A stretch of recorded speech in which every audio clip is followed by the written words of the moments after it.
Good. Hello, students.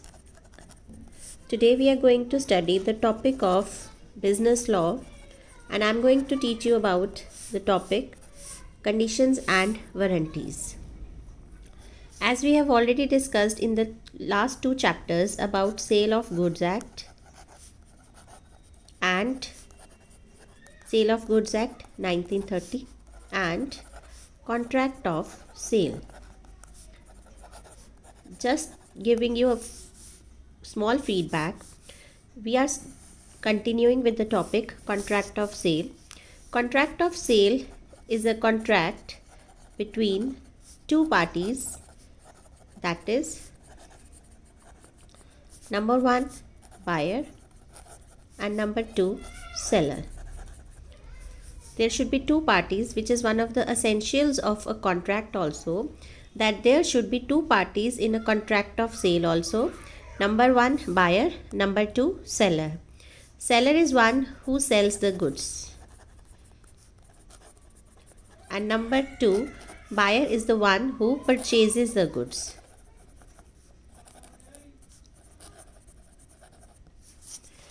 Moreover, all the other essentials of a contract, such as we have discussed about two parties, there are other contracts like offer and acceptance, means the buyer should make an offer to the seller to sell the things, and if the seller is willing to sell those things, he should give a valid acceptance. Number two, there should be a consideration among the two parties, means one will be getting the things and other will be paying the money. Number three, there should be free consent of the parties. इसका मतलब क्या होता है कि जो buyer और seller है वो किसी के प्रेशर में आके चीज़ें नहीं बेच रहे, ये उनका अपना इंडिपेंडेंट डिसीजन है कि वो उन चीज़ों को बेचना और ख़रीदना चाहते हैं. उसके बाद होता है कॉन्ट्रैक्चुअल कैपेसिटी. कॉन्ट्रैक्चुअल कैपेसिटी का मतलब क्या होता है कि लॉ उनको एबल मानता है कि वो गुड्स बेच सकते हैं. हमने पहले भी डिस्कस किया है, there are three types of parties who are eligible for a contract. Number one major, number two person of sound mind, and number three a person who is not disqualified by law. So this was a brief introduction about the contract of sale, and continuing this introduction we are going to study about a topic related to contract of sale, that is conditions and warranties. I hope you all go to the market and purchase things. सभी जाते हैं market में, चीज़ें खरीद के लाते हैं. तो I'm going to tell you about conditions and warranties.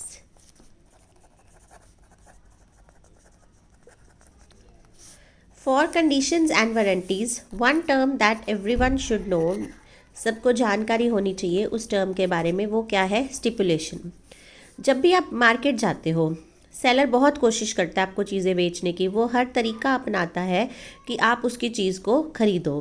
तो इसमें दो चीज़ें होती है. Number one, telling you about the product. Telling you मतलब पहली बात तो वो प्रोडक्ट के बारे में आपको बताता है. आप उसके पास जाते हो, आप उससे पूछते हो भैया ये प्रोडक्ट है, फिर वो आपको बताता है जो भी प्रोडक्ट उसके पास होता है, और फिर उस प्रोडक्ट के बारे में पूरी नॉलेज देता है. उसके बाद after knowing about the product, he tries to motivate you. The seller tries to motivate, वो आपको मोटिवेट करता है कि आप वो प्रोडक्ट खरीदो. He tries to motivate you to purchase that good. तो उसने जो बातें आपको बताई होती है प्रोडक्ट के बारे में, कि मेरे प्रोडक्ट में ये है, मेरे प्रोडक्ट में ये क्वालिटी है, मेरे प्रोडक्ट में ये फीचर है, व्हाटएवर वो आपको आपके प्रोडक्ट के बारे में बताता है, अगर आप उसकी बातों में आ जाते हो, अगर आप उसकी बातों में कन्विंस हो जाते हो, तो फिर जब आप उस प्रोडक्ट को ख़रीद लेते हो, तो ये किसकी ड्यूटी बनती है? ड्यूटी ऑफ सेलर, कि वो उन बातों को पूरा भी करेगा. इसको हम क्या बोलते हैं? स्टिपुलेशन. मैं दोबारा रिपीट करती हूँ. स्टिपुलेशन क्या होती है? जब भी हम मार्केट में जाते हैं, सब लोग जाते हैं मार्केट में चीज़ें खरीदने के लिए, मार्केट में जाते हैं, शॉपकीपर, आजकल आपको पता है बहुत कंपटीशन होता है, हर किसी को लगता है कि हमसे ही चीज़ खरीदी जाए। तो जब भी आप किसी शॉप के अंदर एंटर करते हो, शोरूम के अंदर एंटर करते हो, उसकी कोशिश होती है सेलर की कि वो आपको अपने हर एक प्रोडक्ट के बारे में बताए और उस प्रोडक्ट की हर एक पॉजिटिव फीचर वो आपको बताता है। जो भी रेंज उसके पास अवेलेबल होती है, जो भी वेराइटीज़ उसके पास अवेलेबल होती है, वो हर एक चीज़ के बारे में आपको बताता है और फिर आपको कन्विंस करता है, कई तरह की ऑफ़र्स देता है, कई तरह की कुछ लुभावने सी चीज़ें बताता है कि ऐसी इसको ख़रीदोगे तो ये हो जाएगा। तो वो सब क्या है? स्टिपुलेशन। स्टिपुलेशन मीन्स जो भी उसने बोला है, जो भी वो कह रहा है प्रोडक्ट के बारे में, उसकी ड्यूटी बनती है कि वो उस सेलर की ड्यूटी बनती है कि वो उन सब बातों को पूरा करे और उस सब बातों को हम क्या बोलते हैं? स्टिपुलेशन। तो स्टिपुलेशन ये देखो बुक में भी आपको बता रखा है, stipulation is of 2 types. Stipulation आगे दो पार्ट्स में डिवाइडेड है। Number 1 condition and number 2 warranty.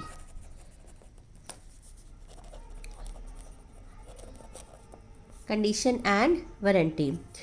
तो अब हमारा, क्योंकि आप जानते हो कि हमारा टॉपिक क्या है, कंडीशंस एंड वारंटीज़, तो सबसे पहले हमें इन दोनों के बारे में पता करना है, हमें इन दोनों टर्म्स को अच्छी तरह से समझना है। तो कंडीशन, सबसे पहले हम कंडीशन के बारे में बताएंगे। कंडीशन क्या होती है?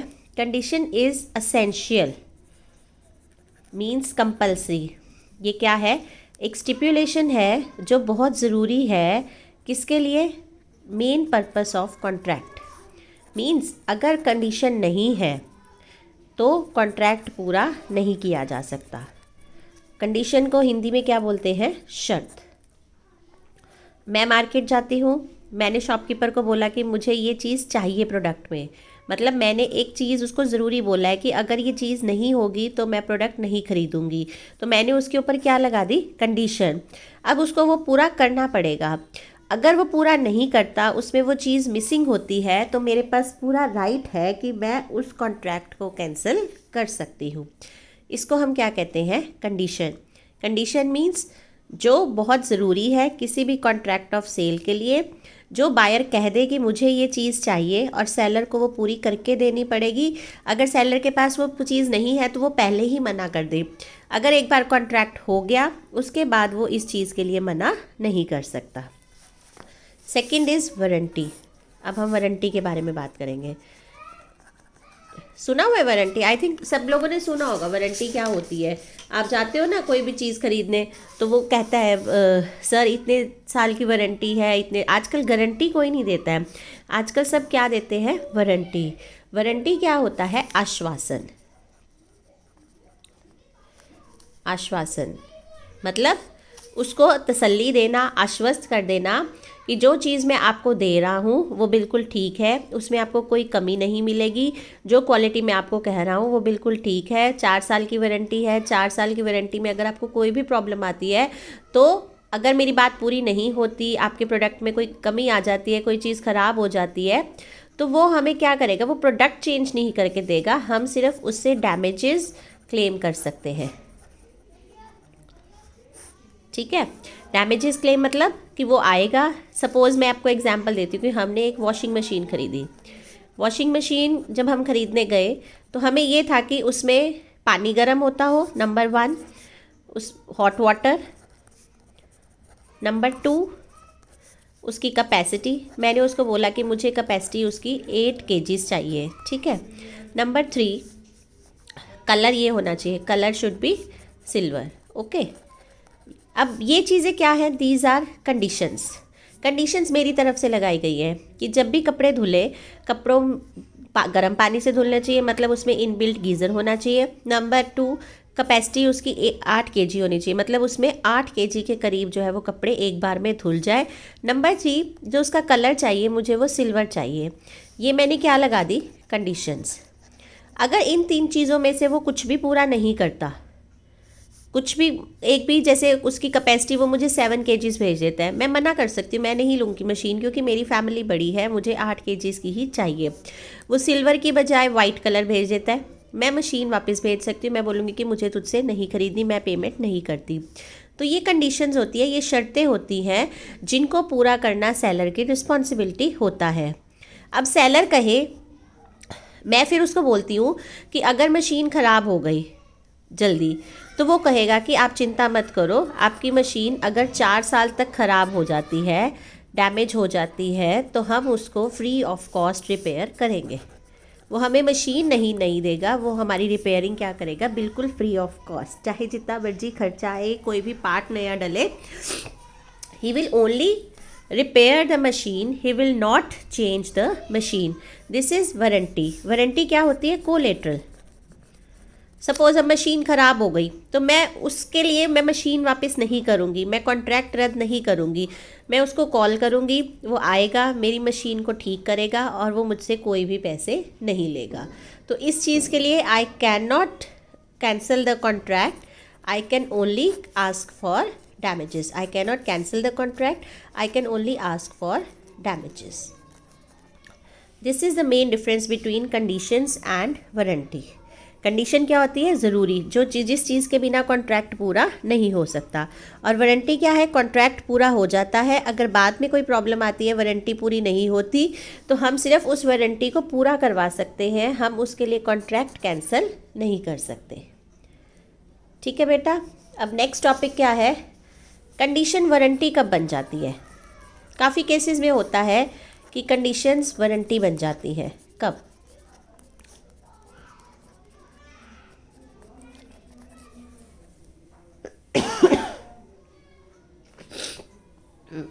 नंबर 1, अगर सेलर खुद ही कंडीशन को वेव कर देता है, waiver of condition.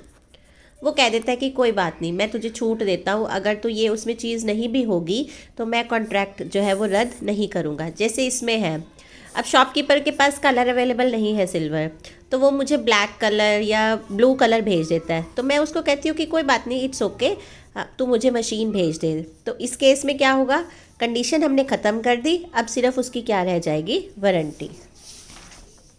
Number 2, compulsory treatment of breach of conditions,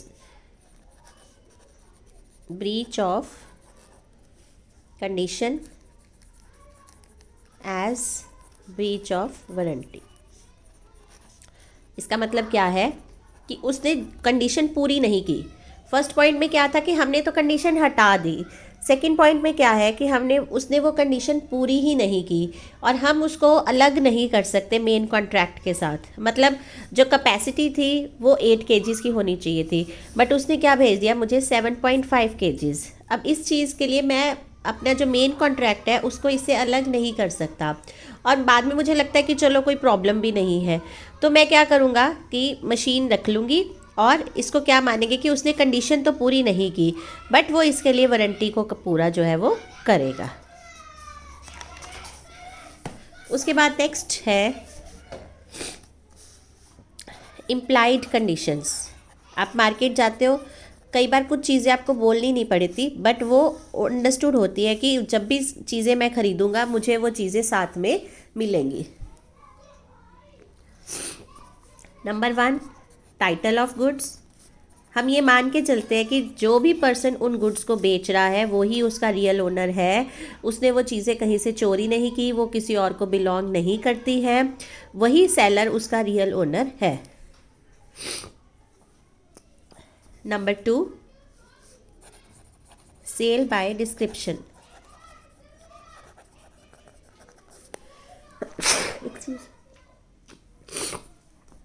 cell by description. Sale by description means कि जो चीज़ें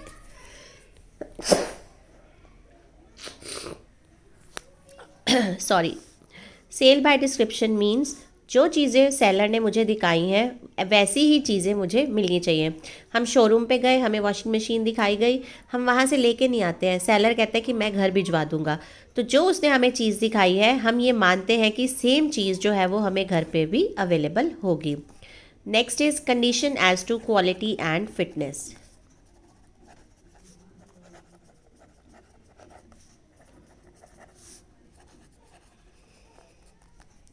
मीन्स कि नॉर्मली तो क्या होता है कि हम जाते हैं, बायर की भी ड्यूटी होती है कि वो उसकी क्वालिटी चेक करे, वो उसकी फ़िटनेस चेक करे। बट कई बार क्या होता है कि वहाँ पे तो हम अच्छी तरह चेक कराते हैं, बट जब घर पे आकर यूज़ करते हैं तो उसकी quality up to the mark नहीं होती।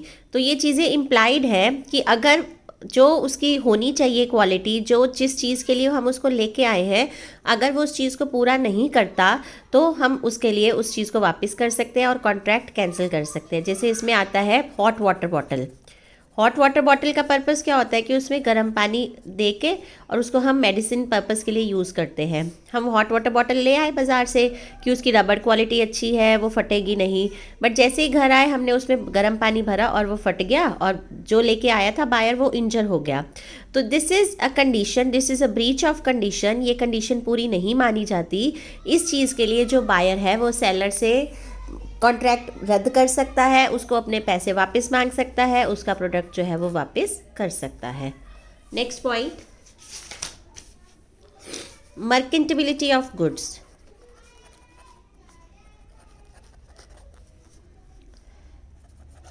चीज़ें ऐसी होनी चाहिए जिनको आप व्यापार में यूज़ करोगे।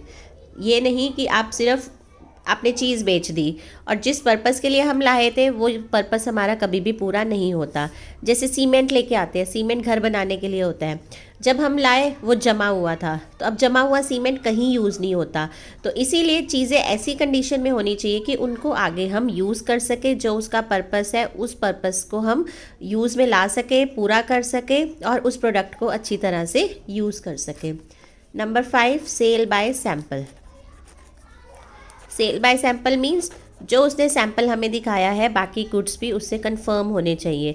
जैसे हम मार्केट जाते हैं, वो हमें राइस का सैम्पल दिखाता है, वो मुट्ठी भर हमें राइस दिखा देता है और ये कहता है कि इस जो बैग में है ये भी राइस सारे सेम ही होंगे। अगर घर आके वो राइस सेम नहीं निकलते तो this is breach of condition. हम वो राइस उसको वापस कर सकते हैं और अपनी पेमेंट जो है वो वापस ले सकते हैं। Usage of trade. Usage of trade means जो भी हमने ऑर्डर किया हुआ है माल वही मिलना चाहिए। ये नहीं कि हमने कोई और डिज़ाइन मांगा था और सेलर हमें कोई और डिज़ाइन दे देगा बना के। जिस चीज़ का हमने उसको ऑर्डर दिया है कि वही माल सेलर हमें बेचेगा। हमने उसको पिंक कलर की ड्रेसेस बोली थी, उसने हमें रेड कलर की बना दी, तो ये क्या होगी, breach of implied conditions. Condition as to wholesomeness, ये चीज़ आती है बेटा खाने पीने की चीज़ों में।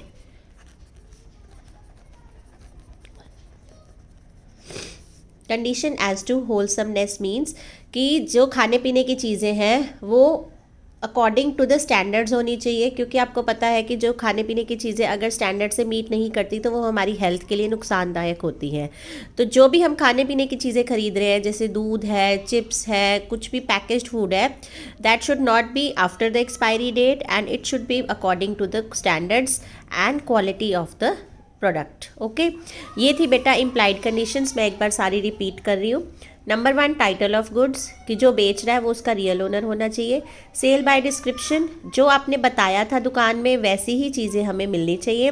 Condition as to quality and fitness, जिस पर्पस के लिए हम ला रहे हैं वो चीज़ उसी के लिए बनी होनी चाहिए।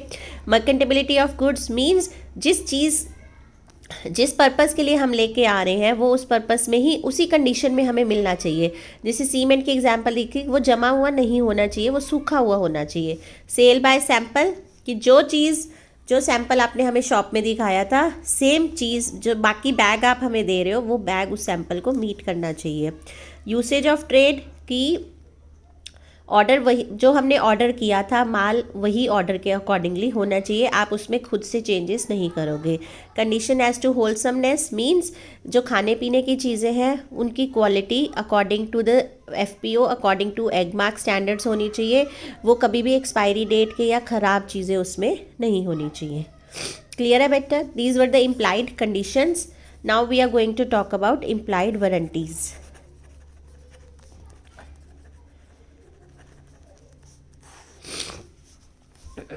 Number 1, quiet and peaceful possession, मतलब कोई लड़ाई झगड़ा नहीं होना चाहिए, आराम से चीज़ सही तरीके से हमारे घर पहुंच जानी चाहिए। कोई उसको लेके ये ना कह दे कि ये चीज़ तो आपने मुझे बेची है, इसको क्यों दे रहे हो। आराम से सही तरीके से पीसफुली वो जो चीज़ है वो बायर के घर पे पहुंच जानी चाहिए। नंबर 2, फ्री फ्रॉम चार्ज, उसके ऊपर कोई और क्लेम ना हो, कोई और चार्ज ना हो, उसने किसी के पास गिरवी ना रखी हो, कोई और बायर उसको ना कहे कि ये तो मैंने खरीदी है, इसलिए उसके ऊपर कोई भी चार्ज नहीं होना चाहिए। Number 4, specific care. Specific care मतलब अगर हमें उसकी चीज़ें नहीं समझ में आती कि वो यूज़ कैसे करनी है, या कोई बार होता है कि अगर आप ऐसे यूज़ करोगे तो ख़राब हो जाएगी, जो भी उसकी हैंडलिंग है, जो भी उसकी इंस्ट्रक्शंस है, वो हमें प्रॉपरली बताना किसका फ़र्ज़ है, सेलर का। तो ये थी बेटा 3 warranties. Quite and peaceful position होना चाहिए कि जो भी पर्सन उसको लेके आए आराम से यूज़ करे, कोई आके उसको डिस्टर्ब ना करे कि तू मेरी चीज़ उठा लाया है। फ्री फ्रॉम चार्ज, उसके ऊपर कोई कहीं गिरवी ना रखी हो बैंक वाले या किसी और सेलर के पास। नंबर 3, स्पेसिफिक केयर कि जो भी उसको यूज़ करने का तरीका है वो प्रॉपरली पैकिंग के ऊपर लिखा होना चाहिए, उसके ऊपर बताना चाहिए कि इसको कैसे यूज़ करना है, सभी इंस्ट्रक्शंस उसके ऊपर होनी चाहिए कि बाई चांस अगर सेलर कुछ बताना भूल गया है तो बायर उन चीज़ों को पढ़ के प्रॉपरली जो है वो यूज़ कर सके। These were the implied conditions and implied warranties which should be taken care when you are going to buy the products from the seller or in the market. implied conditions अगर पूरी नहीं होंगी तो seller के पास पूरा right है कि वो उन चीज़ों को वापस कर सकता है। इम्प्लाइड वारंटीज़ में क्या ऑप्शन होती है कि वो उनको वापस तो नहीं कर सकता, बट अगर उसकी वजह से कोई नुकसान हुआ है तो वो उस नुकसान के लिए जो है वो भरपाई ले सकता है।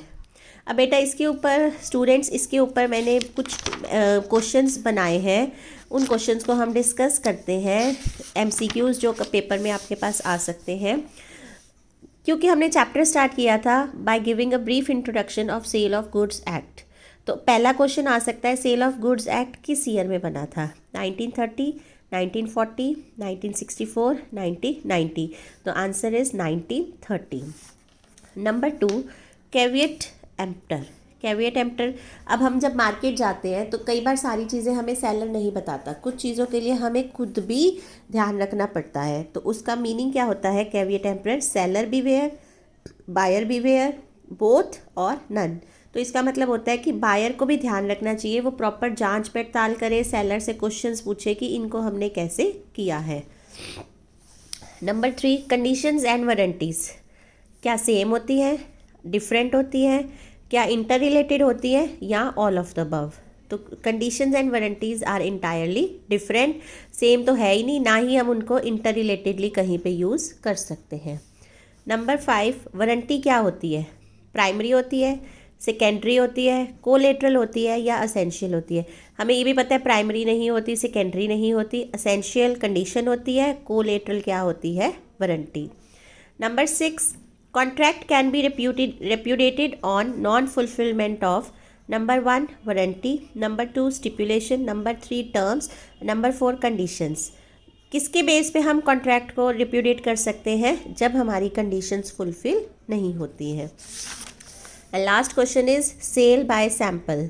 Cell by sample means goods should match with the sample, goods should be different from sample, sample to be taken as goods, मतलब जो उसने सैम्पल दिखाया वही सारे गुड्स है, and sale can not be done. तो सैम्पल का मतलब क्या होता है कि जो गुड्स आप हमें बाद में भेज रहे हो, हमारे गुड्स उसके साथ क्या होने चाहिए? कंफर्म करने चाहिए। जो सैम्पल आपने दिखाया, इसमें मैंने आपको राइस वाली एग्जांपल दी थी कि राइस जो उसने हमें वहाँ पे शॉप पे शो किया, और जो वो बैगेज हमारे घर वहाँ पे तो उसने हार्डली 50 ग्राम्स तक शो किया होगा, बट अगर हम घर पे 50 केजीज ले रहे हैं तो वो जो 50 केजीज हैं they should be according to the 50 grams of sample. अगर वो मैच नहीं करता तो मतलब ये क्या है? Breach of condition. और ब्रीच ऑफ कंडीशन के लिए बायर के पास पूरा राइट है कि वो उस कॉन्ट्रैक्ट को क्या कर सकता है? कैंसल, रेप्यूडिएट कर सकता है। These are the few MCQs which can be asked from this topic, conditions and warranties. That's all from my side. Conditions and warranties are important for any contract of sale, and after this chapter you will be able to differentiate between conditions and warranties. Thank you so much.